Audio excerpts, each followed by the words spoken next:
Feminized by Mother's Assistant. My journey begins, as some do, with an accident. My mother had taken a nasty fall at her home. It had flooded due to a busted pipe and slipped while cleaning it up.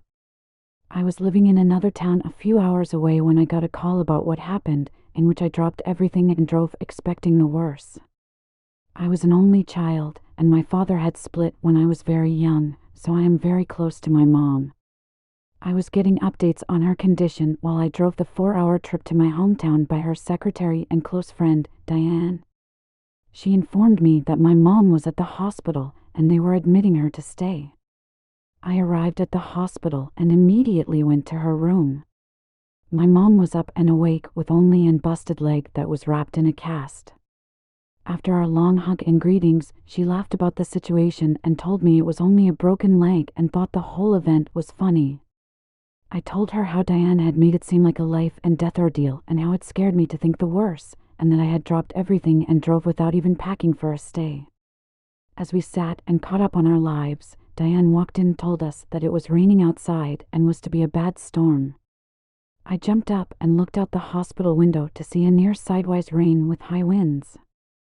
My mother saw it as well as I drew the curtains open for all to see. She said that I shouldn't drive back in that kind of weather.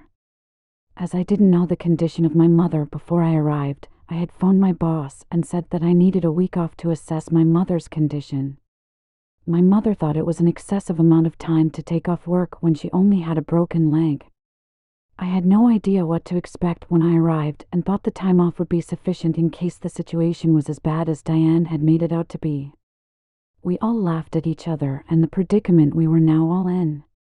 My mother figured that since I had a week off, I could spend it with her and in my hometown. It would be like a small vacation, except I had to visit my mom in the hospital until she could leave. I now needed a place to stay, and since my mother's house was flooded and all my old friends had long since moved away, my mother thought it would be a good idea if I stayed with Diane. She was at least 20 years my senior and a very kept proper woman. She was very classy and very organized and handled most of my mother's matters for her. My mom was a very successful businesswoman, and Diane was her right-hand lady. Diane did not argue with my mother about her suggestion of staying with her.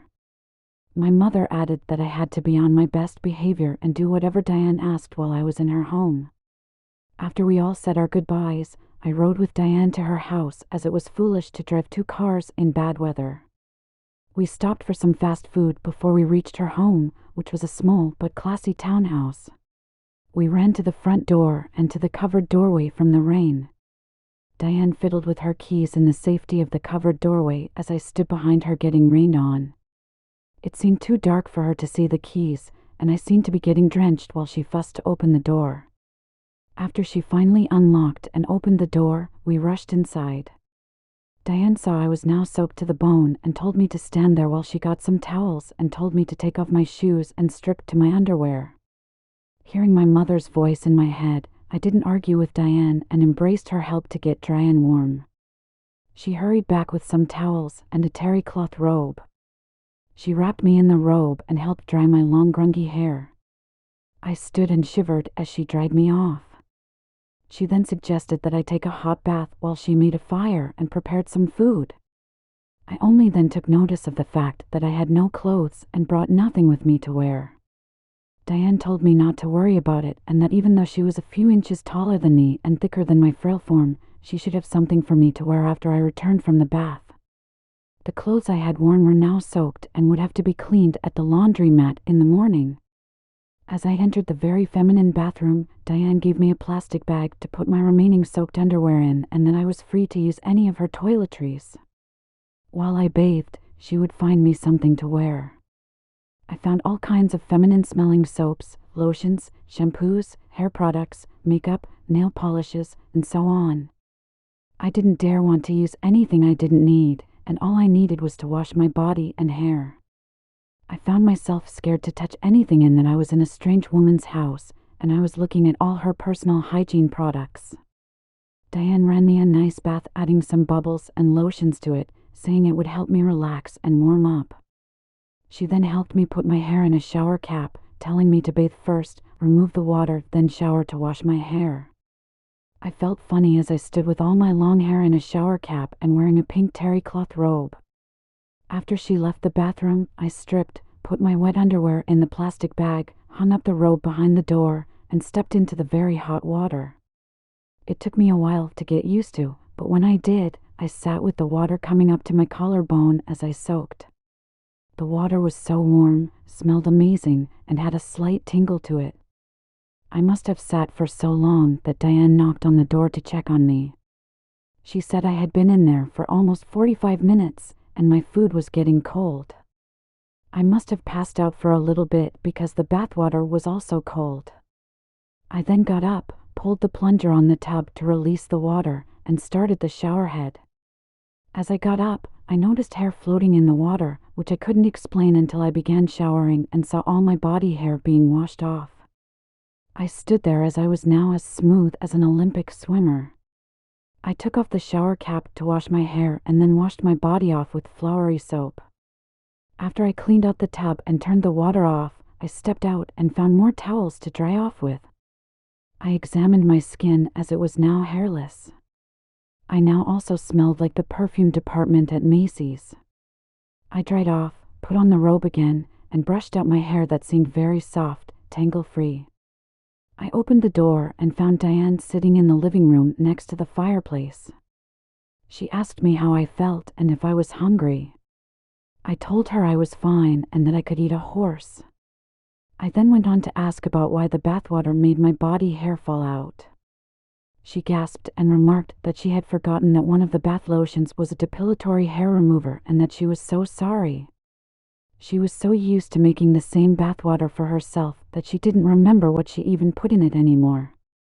She told me that my skin looked great and I smelled wonderful. I simply blushed and thanked her for her compliment. She then led me into her bedroom, where she said she had found something for me to wear to bed. As she got the clothes, she handed me a bottle of lotion and said that I should put it on all over, seeing that the depilatory might burn later, and the lotion came with it to soothe the skin after the hair removal. I was so mad that I was now hairless, but the burning comments scared me to put the lotion on my legs, arms, and torso, which felt so good on my now smooth skin. Diane sat some things on her bed and told me to put them on while she reheated my food, and that the terry cloth robe was too wet, and laid out another robe. I examined the clothing she left out for me to wear. On the bed were a burgundy satin and lace robe with a matching nightgown and panties.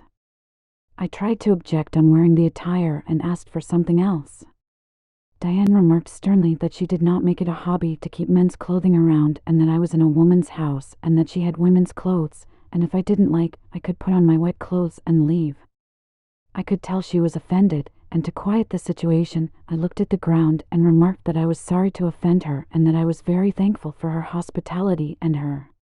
As she calmed down, she accepted my apology and warned me to not disobey her in her home again, or she would tell my mother, after which she told me to get dressed and be a good girl and meet her in the living room to eat.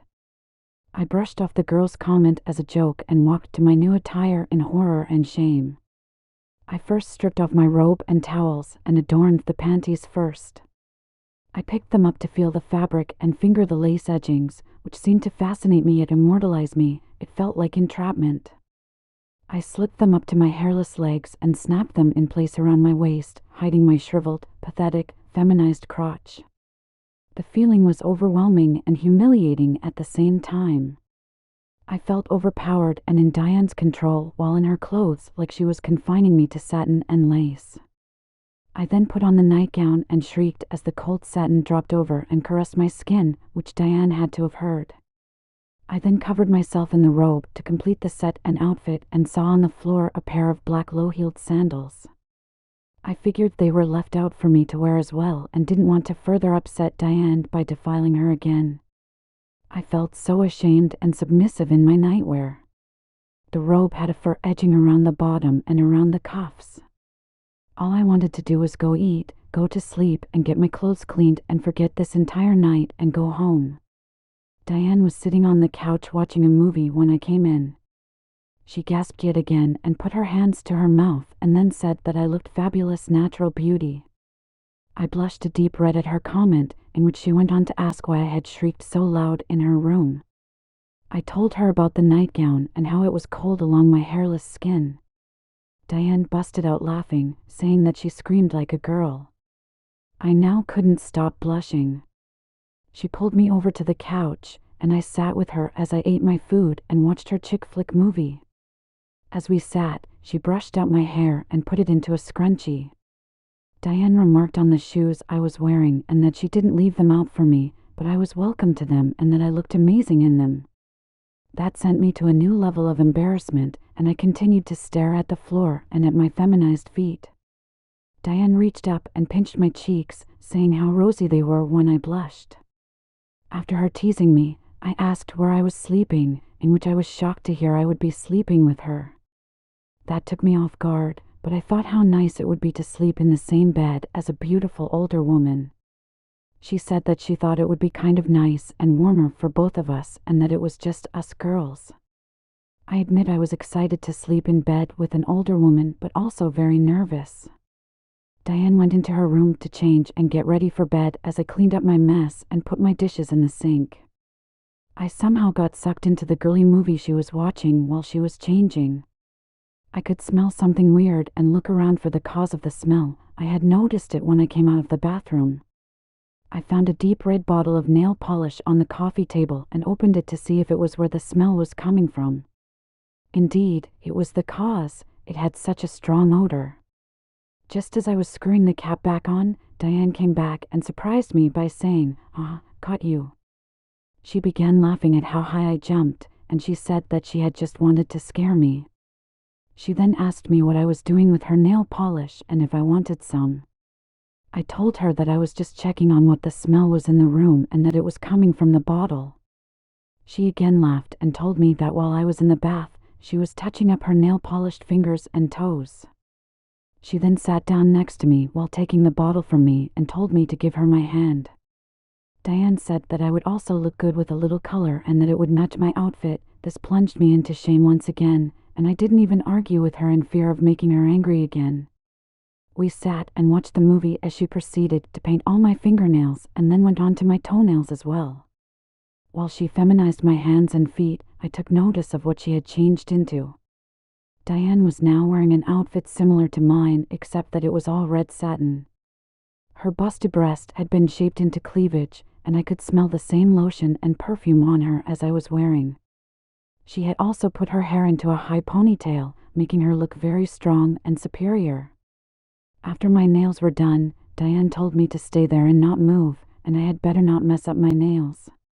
She returned with a small bag and began putting makeup on my face.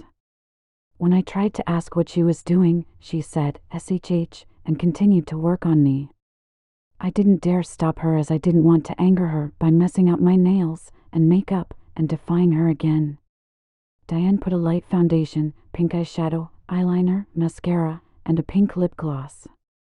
After she was done, she laid my head in her lap and plucked my eyebrows. It hurt so bad, but every time I wanted her to stop, she told me to be a big girl and tough it out. She went on to say that men had no idea what women went through to look beautiful and that I was getting a crash course. She thought that I had the body and the face for it and that I should think of the experience as my first girly sleepover. After she finished my eyebrows, she powdered the area around them that were red and filled in my brows with a pencil to bring them out more. Diane handed me a small compact with a mirror, and I was utterly stunned. I looked like my mom, but 20 years younger. Diane said that a lady should always look her best, even for the Sandman.